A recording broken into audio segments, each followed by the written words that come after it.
Chers élèves, bonjour. Je suis Paul Angama, professeur d'histoire-géographie. Nous sommes à notre deuxième séance, mais avant d'aborder la dernière partie de notre leçon, faisons un petit rappel de la séance dernière. Nous avons vu la naissance, les objectifs et les principes de l'ONU, puis le fonctionnement de l'ONU. Aujourd'hui, nous allons voir le bilan de l'ONU. Après 75 années d'existence, l'ONU a enregistré des succès, mais aussi des échecs.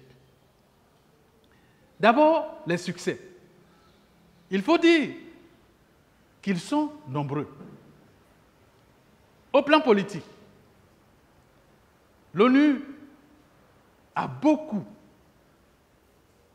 aidé à la décolonisation des États africains, par exemple, et des États sous colonie dans le monde. Il y a participé dans la décolonisation de plus de 80 États. Au plan des règlements des conflits, l'ONU a mis fin à plusieurs conflits dans le monde. La guerre de Corée, 1950-1953, la crise post-électorale en Côte d'Ivoire en 2011. L'ONU est intervenue dans la médiation de plusieurs conflits également. Au niveau économique et social, elle a favorisé un développement réel en contribuant à l'évolution de l'homme par l'éducation, la santé. Elle joue, dans ce cadre, un rôle très important par le biais de ses organes spécialisés.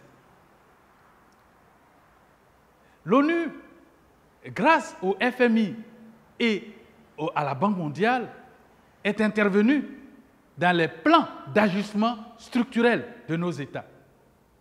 Et l'ONU organise bien souvent des conférences de donateurs pour permettre à nos États de résoudre un certain nombre de crises.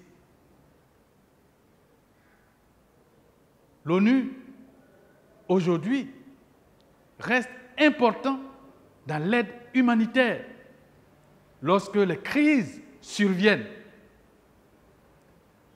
qu'il s'agisse des réfugiés, qu'il s'agisse des victimes de guerre, l'ONU vient toujours aux côtés de toutes ces personnes en détresse de par le monde. Et ce qu'il faut retenir, sans doute, en raison des actions de l'ONU, il n'y a pas encore de troisième guerre mondiale. Oui, l'ONU a fait de nombreuses actions. Elle a remporté de nombreux succès. Mais elle demeure une œuvre humaine, donc l'ONU a aussi ses échecs. Les échecs de l'ONU, sur le plan militaire et politique, elle n'a pas pu empêcher certains conflits localisés de se produire. On a encore en mémoire les génocides rwandais, les guerres civiles somaliennes, libériennes et j'en passe. Les recommandations de l'ONU et ses résolutions ne sont pas toujours appliquées dans les conflits, aussi sanglants qu'ils soient. Le conflit angolais, le conflit israélo-palestinien, etc. Nous avons aussi que l'ONU a des imperfections. Surtout, l'usage abusif du droit de veto par les membres permanents du Conseil de sécurité. Ce qui donne l'impression que ces États agissent dans leurs propres intérêts. Il y a aussi que relativement à ce droit de veto, aucun État africain n'est membre du Conseil de sécurité. Or, c'est en Afrique qu'il y a le plus grand nombre de conflits actuellement. Au niveau de l'ONU, on note que beaucoup d'États sont en retard dans le paiement de leurs cotisations. De sorte que les États qui payent leurs cotisations, dont les États-Unis qui payent le 5e des cotisations de l'ONU, imposent quasiment leur volonté à cette organisation. Il y a aussi le manque de pouvoir réel du secrétaire général.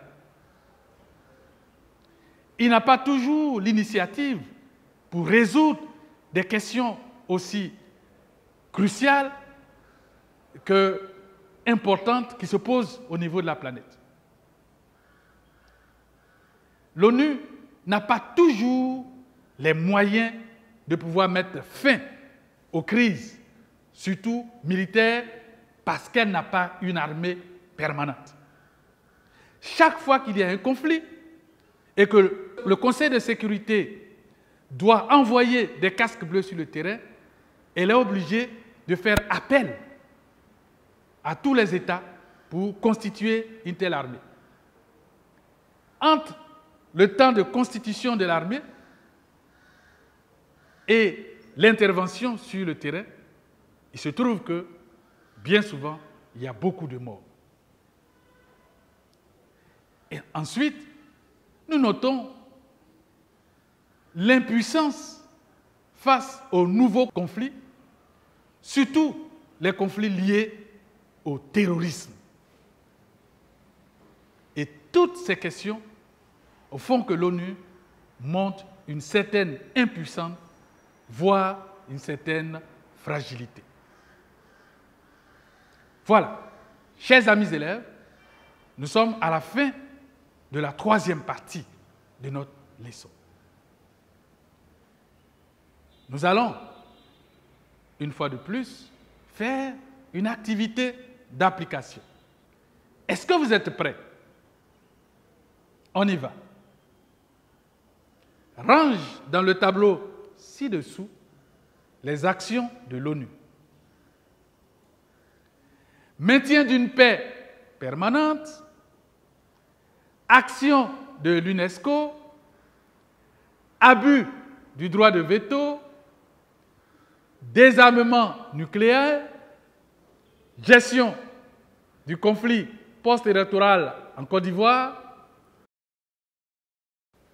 lutte contre la faim, action de l'OMS, pouvoir du secrétaire général.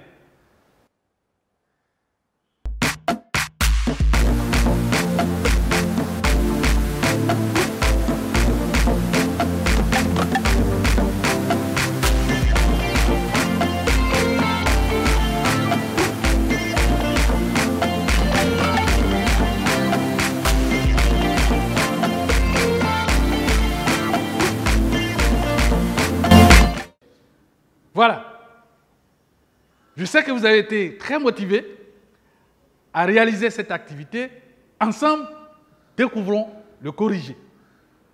Alors, dans ce tableau, vous avez les succès et les limites. Que retrouvons-nous dans les succès?